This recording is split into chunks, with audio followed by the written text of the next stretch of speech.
Auckland FC defeat Melbourne City to continue their impressive debut A-League season. Test cricket potentially about to change as we know it, but is promotion and relegation the answer? Records tumble as massive crowds flock to the Australian Open, and how an AFL legend got overshadowed by the son of a former coach. This is Sportswatch. Hello everyone, welcome to the pilot of Sportswatch. I am Lachlan, Sherriff. Joining me today, as always, is Thinh, Nguyen. Thinh, how are you doing today? I'm doing good, you? Yeah, I'm doing well, thanks. We've got a lot of stories for you today. We're going to jump right into it, starting off with the A-League. And today we're going to be talking about Auckland FC, the latest expansion club to join the league. They've been playing very well. They're top of the table, only having lost 2 games. And the fans and the players right there down in Auckland are just having the time of their lives. So let's talk about it. So, Thinh, why do you think Auckland are having such a great start to their A-League career? I think one thing about Auckland FC is just from the top down, the way their club has been run has just been absolutely incredible. I think obviously from the top you've got the ownership, you've got Bill Foley who's been so willing to invest into the squad and the team and the players. At the same time, at a bottom level, like the city of Auckland has just been so keen on like supporting this team and on supporting their new club that they've got. And it shows. They're averaging what 17,000 a game. They're basically selling out that North Terrace with the active support, and almost everywhere they've travelled for their away games, there's always been at least 1 or 2 fans, in the crowd watching Auckland. And I think it's just insane that from a level top down, it's really crazy how you can get everyone in on a football club like this, especially one that's so young. Yeah, I can vouch for the away fans thing. I was at Melbourne City versus Auckland back in December now, and I must say I was very impressed with how many fans they managed to bring up to Melbourne from Auckland. For me, obviously the ownership you mentioned, the fans as well. I think as well, obviously a big, massive credit has to go to the players. People who have really impressed me so far, Nader Moreno has been fabulous. Hiroki Sakai, obviously, captain, he's leading that defence well. Alex Paulson's looking great. Obviously his transfer was a bit controversial, but he's there now, he's having a great season. And Max Manor as well has also impressed me on loan. So look, I think they're having a great season. If I had to credit one thing that I've really been impressed by from Auckland this season, it has to be the 2 derbies against Wellington. Now, we've had 2 derbies so far, about halfway through this season, about halfway through Auckland's first season. We've had 2 derbies against Wellington Phoenix, one in Wellington, one in Auckland. And look, I think Auckland fans have shown up for both, and I think they've been rewarded because Auckland won both those games. And I must say, it was really fun watching them get out, finally having a team to support, and especially on those rivalry days against Wellington. Look, what has everything gone to plan? No. Look, they shouldn't have lost to Perth. Western, they shouldn't have lost to Western, especially that margin by 4-0. But nonetheless, they're having a great season. And I think the question you have to ask now is, are they the favourites to win the whole thing? To be honest, I think you could put them there or thereabouts. I think it's a really exciting squad. You were mentioning the players before, and I think what really gets me is that it's not a big showstopper squad. Like obviously you've got good players. Like you've got obviously Mata and you've got Jake Brimmer, you've got Hiroki Sakai. They're great A-League players, but there's like the squad as a whole isn't like something exceptional. It's not like they've got Socceroos and current all whites playing in the squad. It's a fairly standard squad that's just playing out of their skin right now. And I mean, of course, you'll talk about the 2 losses, the one against Western, the one against Perth, which probably they really shouldn't have dropped points to. And you'll talk about the draws against City and Victory. But I think the thing is, this squad, the way they're playing, there is still so much confidence around the way they play. They play this very physical brand of football that is just very tough to go up against. And I think come the end of the season, they'll be thereabouts. And I think once we get to finals, it'll just be a matter of, will they be able to handle the pressure? Will they be able to, take it on in their first season? We saw what happened with clubs like Wanderers in their first season. We saw obviously my own club, Western, in their third season. We've seen it's not out of place for like these new clubs to do really well. So I think Auckland FC will be, just a huge club to keep an eye out on. Absolutely. And like you said, the players have looked so well. And can they step up at finals time? Well, we'll have to see. But I wouldn't put it past them because this group of players, they only met each other this year. Like, you've got to understand that. And I haven't been able to tell that at all. For me, they've looked very strong. They've looked like a great team. That's obviously credit to the coaching. That's credit to the staff. Credit to the manager, obviously. So, look, I have to agree with you. I think as long as things go right in the finals, I think they have to be the favourites to win. And, yeah, there are obviously other good teams in this competition. Adelaide United, you've got both Melbourne teams having a great season themselves. But if Auckland can just keep doing what they're doing, I don't see why they're not favourites. But why don't we just focus quickly on their most recent game against Melbourne City, which you mentioned in the intro, because this was a Melbourne City team who were coming into the game in very good form, and I actually backed them to at least get a draw in Auckland. I saw how Auckland played against Perth. Obviously, that was a game they shouldn't have lost, and I looked at that and I thought, okay, maybe they're starting to fall off. Maybe Melbourne City can at least go a point here. But Auckland proved me wrong. They proved that Perth was just a blip, and they absolutely bounced back. And yeah, they won 3-0. So did you watch the game? What did you make of it? Yeah, I did, and I think one point that I definitely took away was I think it's again it's that support of the team from the whole level. I mean, they've been almost unstoppable at home. All their what they've had the two draws, which I think were one of them was away at home. City was in Melbourne, and then obviously they had the loss to Western at home. But other than that, they've been sensational at home, and I think it just shows, like, again, that support of the team. But yeah, no, when they play at home, they are an almost unstoppable team. There's so much confidence, and you can just see it playing at home, playing in front of the fans. Obviously, it's a bit of a like generic statement to say about home field advantage, but for Auckland, it really is real. You can really see how much of an effect being in front of the fans makes, especially being in Auckland and being in front of the port and all that big support getting around them, and playing in front of a big crowd, like it helps. It helps. It does have a definite effect. For sure. And like I've said, obviously I don't support Auckland. I live in Australia, I live in Melbourne. But I look at those like Auckland videos and photos I'm seeing on like Twitter and Instagram, and I'm thinking these guys are having the time of their lives. Look at this fan base who, again, this was not a club 1 year ago. These people were either not A-League fans or supporting Wellington 1 year ago. They've come now to their local club and they're having the time of their life. I'm seeing like even some of the stuff that like the ownership are doing, like for example, the beach they put in their stadium. Obviously, that was against West United. They would like to forget that now, but what a great initiative just to get people out there. Like you said, 17,000 people they're averaging a game. That is wonderful numbers for an A-League club. And I just have to say again, full credit of that goes to Bill Foley and the rest of the ownership for the way that they have managed to take this club. And again, Auckland's always going to be a big market. We knew that there was a demand for Auckland ever since the New Zealand Knights left. But I don't think anyone could have imagined how big it was possibly going to be, because this has just been an incredible thing to watch. The terrace has been wonderful. The ultras are great. The fans are having so much fun. And yeah, I wish them luck, because even though I'm supporting Melbourne City, I would like to see Melbourne City win the A-League this season. I can't help but be admired by what I'm seeing in Auckland right now. So yeah, like I said, I wish them luck. And yeah, when I was in Unite round, obviously, I met Auckland fans there. They had made the long, long trek across to Sydney for their first ever game outside of New Zealand, and you just got this vibe, just picking up, just talking to the fans. Like, I mean, obviously, I mean, some of them were new to the football, but they just loved the idea of being with their mates and being at the game and and supporting this club. I mean, it's not to say that they were new to football. Some of them had been around football, but they were new to the A League, and it just means a lot to have a club that's your club and it's from your city and they represent your people. It's a big deal, and I'm just so glad that it's gone so well for Auckland. Okay, and so before we move on, just a quick update on the A-League table. It's Adelaide United who lead the way, just ahead of Auckland by 1 point. Auckland trailed behind closely just by Melbourne City, Western United, Macarthur, and Sydney, who currently make up the top six.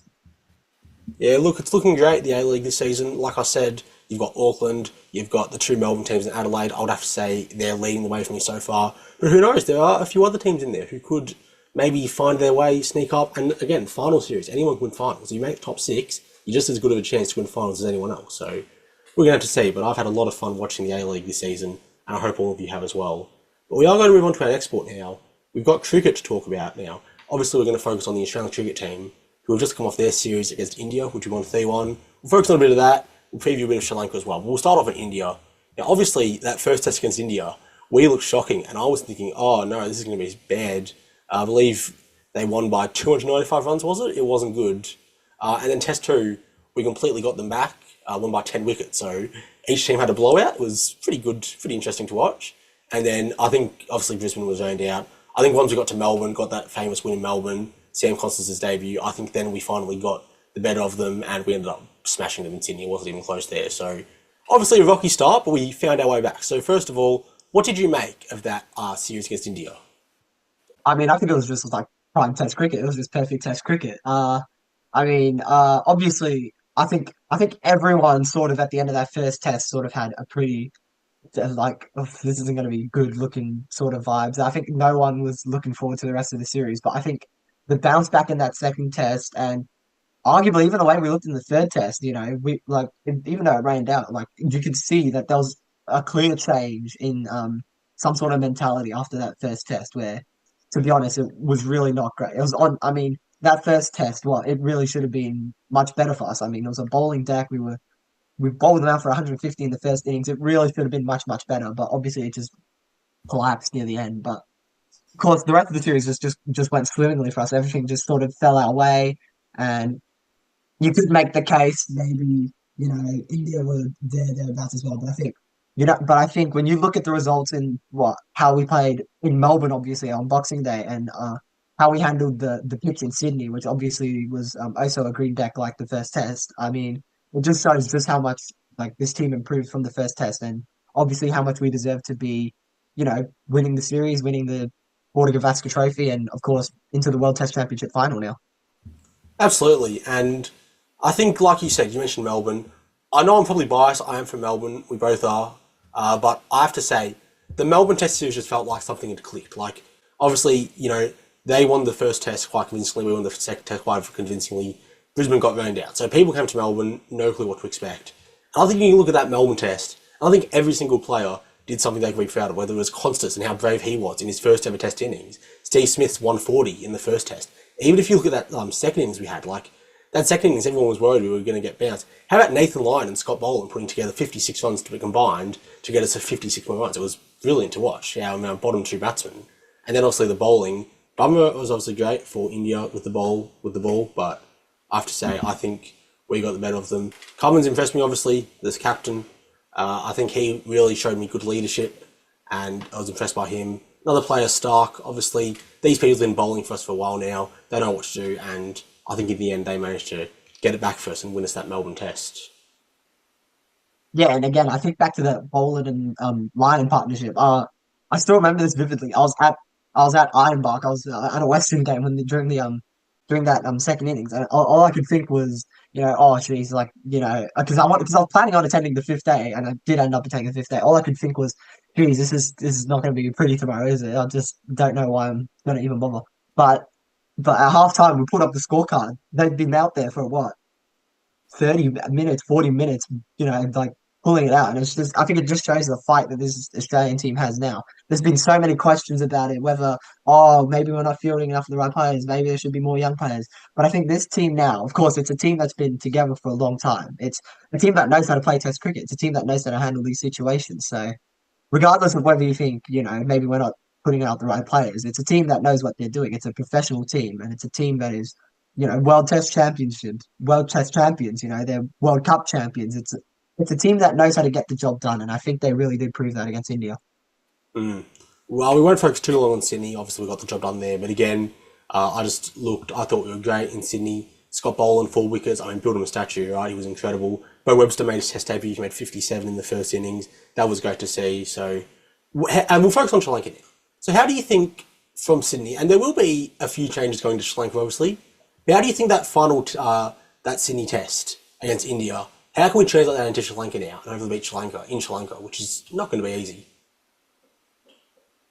I mean, yeah, I mean the subcontinent. I mean, the subcontinent's never an easy place to play. It doesn't matter where you go, whether it's India or Pakistan or Sri Lanka. It's not an it's not exactly one of the kindest places to play. It's going to be harsh, and I think we're really going to feel it during that first test. I reckon it'll be tough going for a while, but obviously, I think what we just need to do is we just need to jump in with the confidence we have. I mean, again, this is a team that literally just beat India. You could argue we are now the number one Test cricketing nation in the world. To be honest, maybe there was the claim India had that claim before, but after that series win, I don't see how it's anyone but us. And I think that's just what they got to do when they touch down in Sri Lanka, and when that coin gets flipped, when they go out to bat or to bowl, they just need to remember, that there's pretty much no one but us. And I want them to go out there, and they should really, take it on. I think they've really got what it takes to, just stick it to Sri Lanka. Absolutely. We'll round out this segment with just talk about the test squad that has been picked for Sri Lanka. Now, obviously, the main worry going into the fifth test in Sydney was we didn't have any 20 to 29-year-olds in the team. We had, obviously, Constance 19, that's good. But then we had, everyone else was over 30. So I think everybody's thought of going to Sri Lanka was, let's try and get some youth into this team. And I'd say we've done that well. I think, look, we've got, obviously, Constance is going to be back there for another series. We've brought McSweeney back in. That's also another younger player. I think he's 25, so still young, still got plenty of time to show us what he can do. And the one I'm really excited about, Cooper Connolly, only 21. Steve Smith is a huge fan of this guy, and I must say, so am I. The way he's been playing for Perth Scorchers, I think he's averaging 44 for Perth in the Big Bash this season. That's great. I'm so excited to see what he can do with both the bat and the ball, because he can bowl as well if he gets a chance. So I'm excited to see that. But what do you make of the squad that we've picked? I mean, yeah, obviously it's there's some noted young inclusions like you said, but at the end of the day, I still think it's a pretty strong squad. I mean, I feel like it'll be good to see. It's something that I've had my concerns about for a while, maybe not fielding enough of the younger players, especially coming to the end of some of these players' careers. So I'm looking forward to seeing how these guys go, especially Connolly. I mean, everyone's sort of got their eye on Connolly. Let's be real. And of course, we'll be taking Constas overseas for the first time. And we'll be seeing McSweeney. Um, and yeah, I just think it'll be good. We've got just speaking otherwise, we've got Todd Murphy back in the squad. Obviously, it's going to be the subcontinent, so it'll be good to see how he goes. He hasn't really gotten a chance at home, but yeah, no, it'll be good, especially in Sri Lanka where it's going to be a tough test. It's going to be warm. It's going to be the pitches are going to be dusty. It's going to be just a huge challenge for some of these players for sure. Absolutely. We'll just round out this segment. Who do you think was hard done by to not make the Sri Lankan squad? Because there's always going to be a few, hard stories in these test weekend squads. I mean, George Bailey, our test selector, he never has an easy job. He doesn't hand out these free. He has to work out who's best. And I mean, personally, in my opinion, you can look at the Maxwells, the Hanskins, the older players who didn't get their chance. But for me, I think the one player who I'm going to miss, who hasn't been given his debut, I really would have liked to see him play Sri Lanka, Corey Okacholi. Now, this guy took over 40 wickets for Western Australia in the Sheffield Shield in 2023-24. He also had, I believe, 4 wickets against Tasmania and a hat-trick against Victoria in this first half of the season. So he's been looking really good. He's a spin bowler. Obviously, Nathan Lyon's 37 now. He can't bowl spin first forever. I would have really liked to have seen Okacholi, only 27, come in, potentially make his name in this squad. So I was just wondering, do you have anybody who you wish was maybe selected for Sri Lanka? I think the one that gets pointed out, which I probably sort of agree with, is probably Peter Handscomb. I mean, if you look at how he's going in the Shield, he's been excellent, and obviously, he's always been very, very good against spin, which is, obviously the preferred style of bowling over in the subcontinent. And with his numbers, I always thought he was going to be, if not a looking like maybe at least in the extended squad, or at least coming over to when they're playing over to Sri Lanka. So to be honest, yeah, Peter Hanscom is the one that shocked me. So yeah, I thought it was pretty. But the squad now, I'm pretty happy with it. I think it's a solid squad. You could have argued the case for almost anyone to be in it, but yeah. Yeah, absolutely. Like I said, George Bailey, he's not going to hand out these 21. This isn't charity. He's picked a squad who he believes can go over to Sri Lanka and win. Do you think we can win in Sri Lanka? Because I'll be honest, I'm feeling quite confident. I actually do think we're going to win both tests, but I don't know, am I a bit deluded? What are you thinking? Are you a bit more realistic, maybe? I mean, I'm just as confident as you, to be honest. I've got 2-0 down as the final score series result, I think. I mean, yeah, we're just playing with so much confidence right now. We are the number one test nation in the world right now, to be honest. And, I don't see how it pretty much goes any other way. I don't, not to say Sri Lanka aren't a bad test cricketing team. They obviously aren't. But, I just think this is going to be a big challenge for them. But, you know, home advantage. We'll see how they go. Absolutely. We're going to turn our attention now to another cricketing story. Now, you may have heard this after the India test. There's always been rumours of this happening for, even 2 or 3 years. They probably came a bit stronger this year. And now there is finally official talk for a promotion relegation concept in Test cricket. And obviously, this is a popular concept in football or soccer, whatever you call it. Think of the Premier League, for example. We don't have it in Australia quite yet, but think of the Premier League, for example. This is quite a popular concept of having a team go down and playing weaker teams, and the best team from that week coming up playing the stronger teams. Now, look, there are pros and cons to this for me. Is this going to maybe get more people interested in Test cricket? I think it will. I think people like the idea of actually playing like for the league table. I think that might get a few more fans from other sports interested, perhaps. But what I do worry is and it's not the exact same because there is promotion and relegation, but is this just a redefined version of, say, the Super League we saw in football a few years ago, where, you know, the English and Spanish and Italian teams were going to run off about their own league? Again, this isn't the exact same with promotion and relegation, but I do just see this as the main three teams, Australia, India, England, disguising their own Super League with maybe one promotion and relegation team, ignoring the fact that it's just them three having a monopoly competing for the title every year. So what do you think of promotion and relegation test cricket? Is this a possibility, or is this another bad idea? I mean, I think you've got a valid concern. I mean, of course, this debate came up because, you know, Australia and India just played a great series. And, you know, we had people saying, oh, they should really be playing each other more often, which, to be honest, like, yeah, fair enough. Why wouldn't we want them playing more often? You know, it's the best teams in the world. We do want them to play more.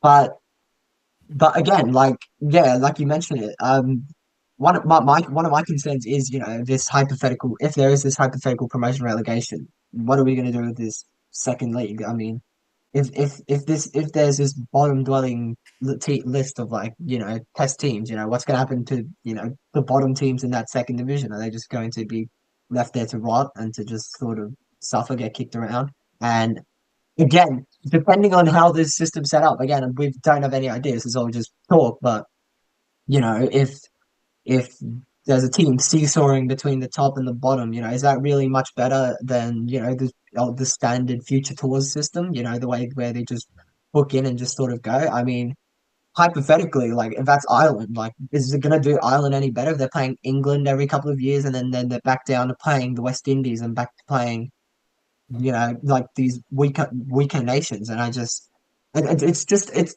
something that I think the ICC really has to consider, because I mean, I'm an ice hockey fan. We have a promotion relegation system for our international teams too. Um, and one thing I noticed is that teams get stuck and they just sort of just stagnate. And obviously in international sports, this isn't like the Premier League or like the Championship, where if you've got the money, you can buy some players or you can develop young players and sort of, you know, get up after a couple of years. This is international sports. You don't know how long there's going to be until you've got, you know, the next national hero coming up the ranks in first class cricket. So I don't know. It's just a concept that, while I've got my full support of it, I just need the ICC to be fully confident that they can do this in a way that doesn't, you know, jeopardize the future of cricket. Absolutely. Now, that's basically my opinion on it as well. Just another thing I want to focus on is, like I mentioned earlier, promotion relegation, most famous in the European football leagues. We use the Premier League as an example. In the Premier League, if you get promoted, they'll give you like £60 million, and you can go and buy these players from other Premier League clubs, from other leagues, like Italian, Spanish leagues, whatever. That's not how Test cricket works. Like, sure, you get promoted in Test cricket. You can't go and buy other players. That's not how Test cricket is. That's not how international cricket works. So that's just my main concern is, like, if let's say West Indies, who I think would probably start second tier, let's say West Indies get promoted to the first tier, they can't go and buy Steve Smith. They can't go and buy Joe Root. That's not how Test cricket works. So what I'm just wondering is this just going to be up, down, like yo-yo clubs, with the main three, England, Australia, India, just benefiting, while these smaller clubs either stay stuck in second tier and probably go to financial ruins, or just bounce up and down and not really, you know, doing anything significant? Yeah, and that's exactly the same concern I have. I mean, yeah, like you said, there is no buying players. There is it's wait and develop, and you could argue maybe there is that incentive to develop, to put more focus into domestic cricket, and maybe there's a chance you'll get the next hero who takes your nation to the first tier. But there's got to be some sort of big reward for getting to the first tier. And again, I'm not 100% sure if, you know, getting into that first tier will be worth it, especially if it's just going to be, again, those big three nations just sort of, you know, playing for the same title every time. So, not to say that we don't have upset stories, like upsets can happen, but, you know, in cricket, it's just a system that, you know, will take a lot of work in order to properly work and to properly benefit everyone for the better of the sport. Absolutely. I just listened to, obviously, you know, the legends who came before these current players and what their thoughts are. I've saw West Indies legend Clive Lloyd. He's not a fan. Former England bowler Stephen Finn. I don't think he's a big fan either. But I just want to take the attention to one man, Michael Holding, and I think he kind of agrees with us on this. I saw him say, if there is no promotion and relegation, which again there could be, but if there's no promotion and relegation, the top division will just keep making all the money. the bottom division will get poorer and teams will disappear. Maybe that is what they want. Now, again, there could be promotion and relegation. We're kind of in the dark on that. But look, he's right. Again, firstly, if there's no promotion and relegation, then what are we doing? What's the point? But even if there is promotion and relegation, I still feel we could get stuck in that same loop where, again, just yo-yo clubs going up and down, which, that's not going to help, like, West Indies. That's not going to help Ireland. That's not going to help Bangladesh, or I think we'll probably start second tier. That's not going to help any of these nations. And I just worry, again, like, sure, the test matches we watch between Australia and India and England, and even other teams like South Africa, I love watching test match against them. New Zealand, obviously, have that rivalry. That'll be great from a consumer's perspective. But sometimes you have to look past the consumer's perspective and work out, is this what the players want? Is this what the teams want? And is this what the teams need? And I'm just not sure if, outside of your main three, is this what the teams need? But again, I could be wrong. Look, this is still early stages. We're not officially happening. It's not happening tomorrow. It's probably not even happening next year. We're still a few years away from this at least, if it was to happen. But I'm just a bit concerned on if it's the right choice for the lower clubs, lower teams. Yeah, and again, I think something you have to mention is if we're going to be playing the teams in our league exclusively, are we not going to get stale of playing India in a five-test series again for the first time in 2 years? Or are we not going to?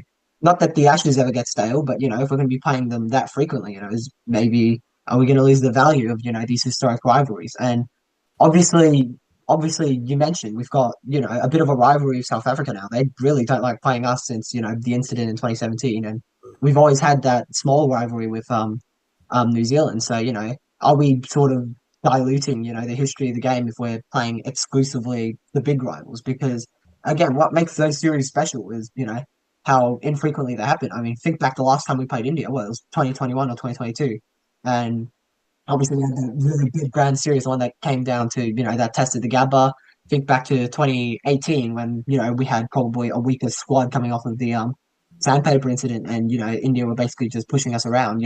Those series and those storylines don't happen if we're playing each other really frequently, and I think a series like that could just dilute the history of the game, and it just really make for some pretty boring stock standard matchups. Yeah, look, you used India as an example of the specialness there is when we only play them once every 2 years or 2.5 years or whatever. I'll use another one. I'll use England. I'll use the Ashes. I love watching the Ashes. I'll focus on men's Ashes, obviously. I know the women's Ashes, so not now. We'll focus on the men's Ashes here. Obviously, like that run out with Bairstow. How good was that? How fun was that? Technically, it was a draw, but we held on to the Ashes. How good was that watching that series in England? Now they're coming back here in November of this year, and we're going to get to watch them, and they're going to finally be able to see if they can get their revenge with Bazball on us. If we were playing them every year, would it be the same? Would it even matter if we beat them in a test series, knowing they can just get us back next year? Or maybe, probably wouldn't happen twice in a year, but we're going to be playing these teams so much more frequently.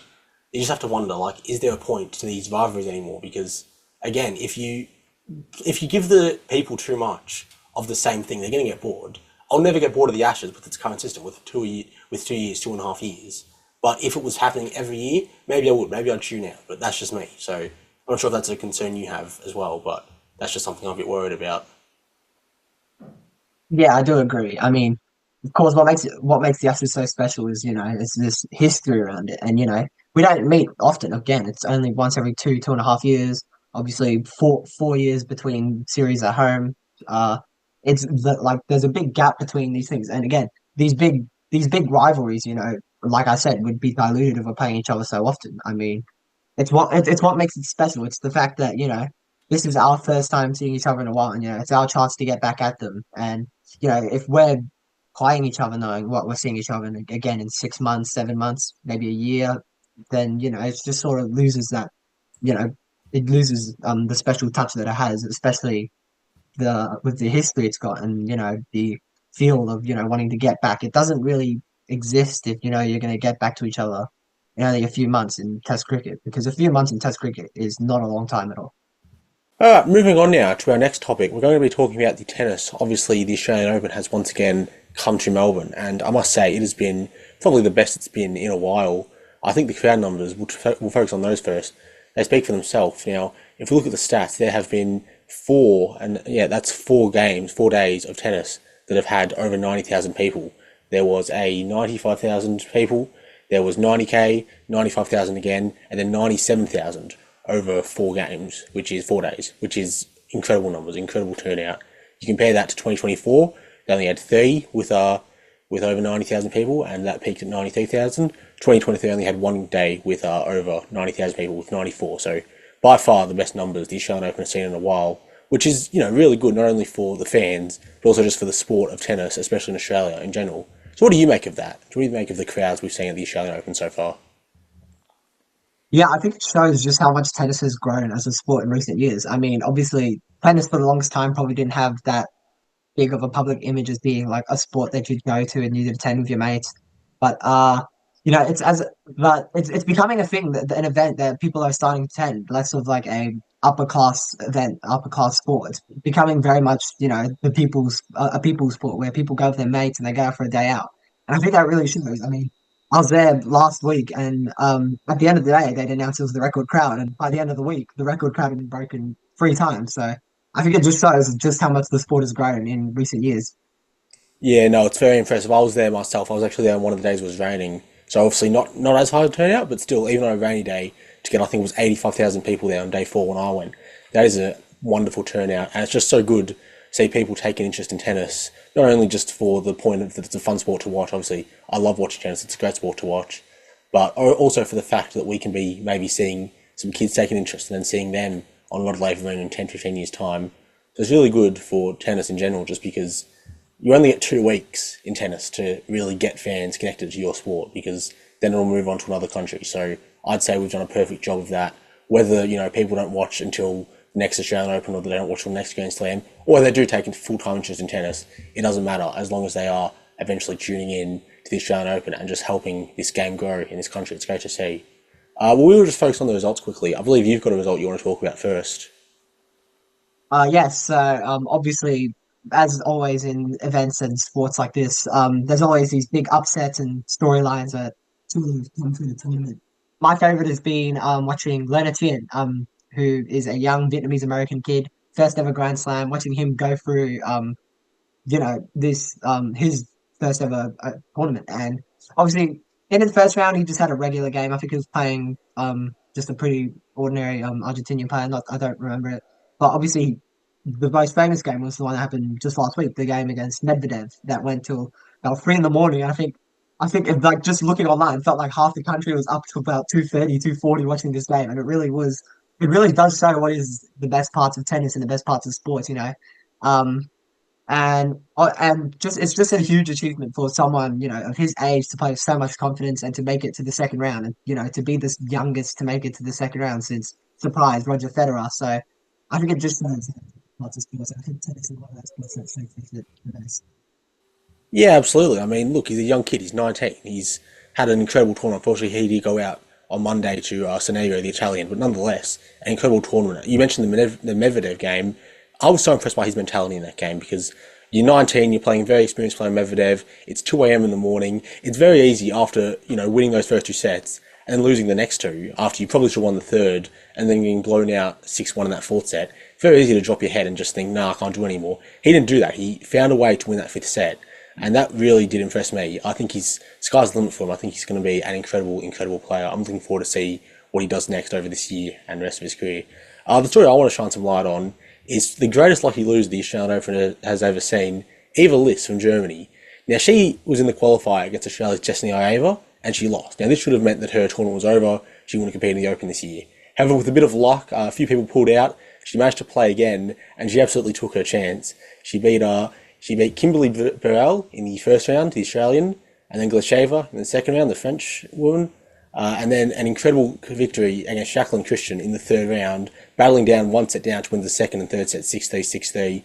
I've just been so impressed by her. It's the first time ever a lucky loser has made it to the last 16. She got a date against Iga Swiatek on the Monday. Unfortunately, she did lose that. She's now out. But nonetheless, to make it to the second week as a lucky loser, what an incredible story that is. I mean, how can you not just love that? I mean, again, like I said, it's the best parts of sport. It's what we love. We love seeing these, insane things. I mean, you just love it when there's someone who really, you'd argue, has no right being there, and then just, absolutely taking up all the opportunities you can. And to me, being lucky isn't about, having everything fall your way. Being lucky is having an opportunity come your way and taking it, absolutely taking it. And I think she's absolutely shown that that's what luck is about. And it's so much more than just chance, especially with tennis. Absolutely. I'll be looking forward to see what she does as well this year because she's got a lot of fans now in Australia. She's definitely won our hearts. But we are going to move on now to a segment we'd like to call Amateur Hour. And this is where we're going to shine some lights on the semi-professional and the amateur leagues, think VFL, NPL Victoria, or perhaps even just your local league that we found something we like there. So this week we're going to talk about two sports. We are going to talk about NPL, but we're going to focus firstly on, we're going to go out to Brighton for a bit of cricket. Now this is a story that really did make me laugh just at the absolute hilarity of it all. This story has absolutely impressed me. Now, a young kid, I believe 13 or maybe 14-year-old kid named Ned Bolton, he was playing for the Brighton seniors against, it was Melbourne, and he made 110. Now, you might just think a 14-year-old, making a century in seniors, that's incredible on its own. But if the surname sounds familiar, that's because it's actually the son of former Carlton coach Brendan Bolton in the AFL. But the story gets funnier. He actually opened the batting with Chris Judd, like premiership player, West Coast Carlton, Chris Judd, the very one. Not only that, but after Chris went out, he had a rough day. He went out for 13, got bowled by Rory McMillan. After he went out, his son, Oscar Judd, came in, and he didn't do quite well, unfortunately, either. He only went out for 6. It had to be the club president in the end, John Damiano, the captain and the club president, coming in, making 108 not out to complement Bolton's 110, and eventually Brighton did get the win by 6 wickets against Melbourne. But what a hilarious story that is. Just local cricket, you're seeing Chris Judd, you're seeing Brendan Bolton's son making a century. What a brilliant story that is. I mean, like just straight up ignoring names. Like if that's not the most local cricket story you've ever heard, then that's just insane. I mean, the club president going out for a bat and making a century. That's if that happens at my local club, that goes in the newspaper. That goes everywhere. Everyone sees that. That's just incredible. But yeah. I mean, obviously, it's one of those really funny things that just comes every couple of months. And I think, the sporting world is a lot better when, people are taking themselves less seriously, giving things a go because obviously Chris Judd is an excellent football player. We're looking at one scorecard here, but we can't imagine that cricket is his main forte. But, when players try new things, it's really a great thing. And it's a big thing culturally, just, to give things a go. It's a big Australian thing, especially with sports like cricket and all that. Yeah, it's good to see they have always gone hand in hand. We've seen a few AFL players give cricket a go over once they retire or in their off season. If you are interested, Brighton are playing Baldwin this week. Now, Brighton are currently sitting 5th there, 3-5. Baldwin are sitting 4th, 4-4. Obviously, top 4 make finals at the end of the season. So it's a big game. It's at Dendy Park out in Brighton, 12:30 this Saturday. If you live locally, get out there, see if Joddy can make a few more runs this time. And yeah, it just sounds a lot of fun. And what a great story to shine some light on too. But we will move on now to the NPL Victoria. NPL in general, but we'll focus on NPL Victorian teams for this one. We'll start off with South Melbourne. Now, they played Sydney Olympic and 1-2-1. This South Melbourne team, for me, it's going to be interesting watching this season because they've lost Harry Sawyer, their main man. It's a bit of a different team this year, but look, they had a great start to their pre-season. So what do you make of that one? Yeah, I mean, South and Olympic were both coming into this are both coming into this season with their own different expectations. Arguably, both their own disappointing expectations. Obviously, Sydney Olympic have had a tough couple of seasons in New South Wales already. South Melbourne coming off of a grand final loss that they would much rather take back. That's 2 grand finals in a row for them now. So they're both coming in with different expectations, but I'd imagine they both came into this game looking forward to the opportunity to give it a give it a crack. And yeah, I think they would have both gotten a lot out of it. Obviously, South Melbourne came out much better. They were the better team on the pitch. They absolutely showed that, getting up to nothing at half time. But I'd imagine both teams enjoyed the opportunity. Obviously, it's a big spectacle to get the 2 Greek clubs together, the 2 future NSD clubs together as well. And yeah, I'm sure it was a great game for them involved, and it was a great celebration for the Greek community. Absolutely. I would have loved to make it out. Unfortunately, I couldn't. But from what I saw, everyone had a great time. South Melbourne, the Greek community, it's just great to see it happening. And look, there's going to be a bit of expectation for South Melbourne because last season, we know, obviously, they lost to Oakley in the final. Not this ending they would have wanted. This is a big club. They expect to win every single season. So, especially now with Sawyer gone, it's going to be interesting to see how they can bounce back. But look, that's a great start. Obviously, Olympic, maybe not in the best form. No, maybe not in the best start. They're not as strong as they usually are. But nonetheless, that's a good win for South Melbourne. We'll move on now to another game that happened in NPL Victoria. Now, obviously, we know Preston, if you've been keeping an eye, they've got a bit of a super team at the moment. They've got a few new signings, and they look like maybe, even though they've just gone promoted, they could be the favourites to win it all. However, they played Bankstown, and it was only a 1-1 draw to many people's surprise. So what do you make of this one? Do you think this is just growing pains for Preston as they, build their new team, or is this actually a deeper issue that they should be worried about? I'd imagine that Preston will be fine. This is, of course, it's still early goings in the season. We've still got 3 weeks until match day one. But yeah, I think mentioning the Preston team, it really is an interesting team. Obviously, they've got Stefan Nigro from the Victory. They've got Jonas Markovski. They've got Xander Guy. They've built out not just big NPL players, but big players with A-League experience and even with overseas experience too. They've got players just of absolutely insane calibers that you'd argue really shouldn't be anywhere near NPL Victoria. But yeah, they've really built an excellent squad, and you'd argue that near the end of the season, they really want to be pushing for that premiership or even that championship because. I mean, this is Preston Lions we're talking about. This is a huge club. There's not really any words to put it. They have a huge fan base, huge expectations, and this is what they're constantly fighting for. Is for more trophies. It's what everyone in football is fighting for. But I think for a club like Preston, it's the absolute standard minimum standard for them. So look, they'll take this result and they'll move on. They'll learn a lot from it, especially from a club like Bankstown, who are obviously very strong in New South Wales. But yeah, I imagine they'll definitely take this one to heart and they'll definitely see what they can do to improve better. Yeah, absolutely. I mean, you mentioned some of their signings. Jason Romero, Leighton Brooks, Matthew Bosnowski, just to name a few more. So they've got a very strong team. Like you said, some of these players should not be near NPL Victoria. So how lucky are we to be able to watch them this season? But like obviously they've come up from the VPL. People would argue they shouldn't have never been in the VPL in the first place. They're too big to be there. They've finally bounced back up now. And look, South Melbourne and Oakley, they've got a little weaker. Avondale, maybe even you could argue, not as strong as they were last season. So could just Preston get straight back in there and just win it all? We'll have to see. Obviously, not as good as a result as they would have wanted on the weekend. But nonetheless, I'm very excited to see this team next season. I'm looking forward to see how they mesh together. We're going to move on now to our final segment. We're going to be talking about a segment we like to call 8 Minutes in America. Now, this is where we're going to cover all the American stuff, NBA, NFL, MLB, whatever you can imagine. This week, it's going to be college football we're going to talk about, but specifically we're going to be talking about the punters. Now, as you might know, Notre Dame and Ohio State are taking on each other this week in the College Football Championship. Now, the reason this is so important for Australia is because both punters are actually Australian. You've got James Rendell and you've got Joe Maguire. Now, not only are these two both Australian, but they have very famous fathers, very famous AFL backgrounds. James Rendell, his great late father, Matt, played for Fitzroy and the Brisbane Bears. We also all know him, a great player he was. And Joe Maguire, well, his dad is none other than Eddie Maguire, so we all know who he is as well.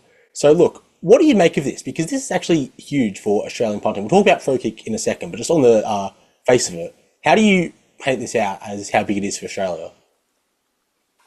I mean, I think in a way it's sort of an opening of options for Australians. I mean, for a lot of Australian rules footballers, they feel like the AFL is the be all end all, and if they don't make the AFL, their life's over. Oh well, I'm going to go be a Sparky or trade or whatever. But I feel like you know, college football and NFL it's starting to become valid pathways for Australian rules footballers who maybe were snubbed in the AFL draft, or maybe they aren't looking at playing VFL again that second go. And I think in American football or even in Canadian football, somewhere else like that, that's a door that hasn't been opened yet. But in the North America, um, it's an option that's starting to be prevalent. And you could argue maybe they don't want to do it. Maybe a punter's not a sexy position. It's not something that's very cool, but you could argue it's an option that's there now. If they want to pursue this a professional sport, it is a option that is very much there, and it's one that's very much accessible. Yeah, absolutely. You mentioned obviously players not maybe wanting to play in the VFL. They want to try something new. This actually was James Rendell. He played for Frankston in the VFL for 3 years. He's now made the move, and I mean you have to say it's clearly paid off for him because he's playing in a college playoff final, which is just huge. It's crazy to think about. We'll talk about now. I mentioned it before. Pro League Australia. This was set up in 2007 by former AFL player Nathan Chapman, who also tried his hand as a punter. He played 30 preseason games for the Green Bay Packers. Now he's set up a program to help these other kids, whether they're 25, 26 looking for a new challenge, or whether they're 18 and want to get into it straight away. He set up this program to help kids like Maguire and Rendell and many others get to college football and maybe even the NFL. And I mean, you have to say it's paid off. I mean, I'm looking at the stats here. 61 of the 133 teams in the Football World Division had an Australian punter this season. On top of that, there were also 5 out of 32 in the NFL this season. So that's 66 punters playing either top-level college football or NFL who are Australian. I mean, those numbers just seem crazy to you, don't they?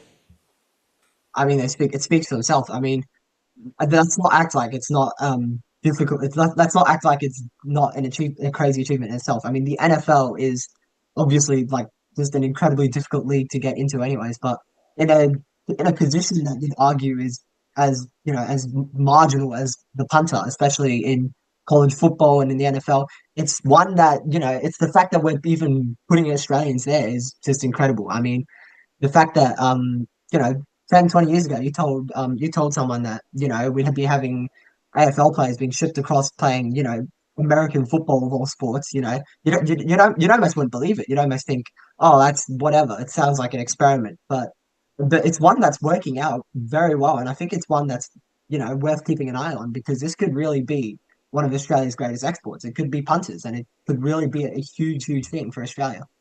Absolutely. I mean, you look, punters have. It's not like punters necessarily started in 2007 when free kick happened. There were before, but this has really upped it. This has really taken it to the next level. It's not just a gimmick anymore. It's not just some 27-year-old Australian guy going over punting for a couple of seasons and everyone thinking how funny is that an Australian. Now this is a valid option. I mean, the Americans love it. The Americans love seeing have like 22, 23-year-old guys come in and punting the ball further than their 18-year-olds from Florida or Tennessee or whatever. So it's great to see. They're having so much fun over there. I can tell. And I'm looking forward to seeing both Rendell and Maguire in the college playoff final. So may the best man and the best team win. 100%. I mean, it's two massive schools. You've got it's crazy that we even have two Australians playing at these extremely decorated programs. And again, the best school at the end of the day will get the title, and an Australian will come home with a pretty solid paycheck. And well, that's going to do it for Sportswatch. Thank you for watching the pilot. Thank you if you've stuck around the whole time. Please consider like subscribe. It really does go a long way for this show. It does go a long way for Six News as an organization. Thank you for tuning in, and yeah, we'll see you for the next episode.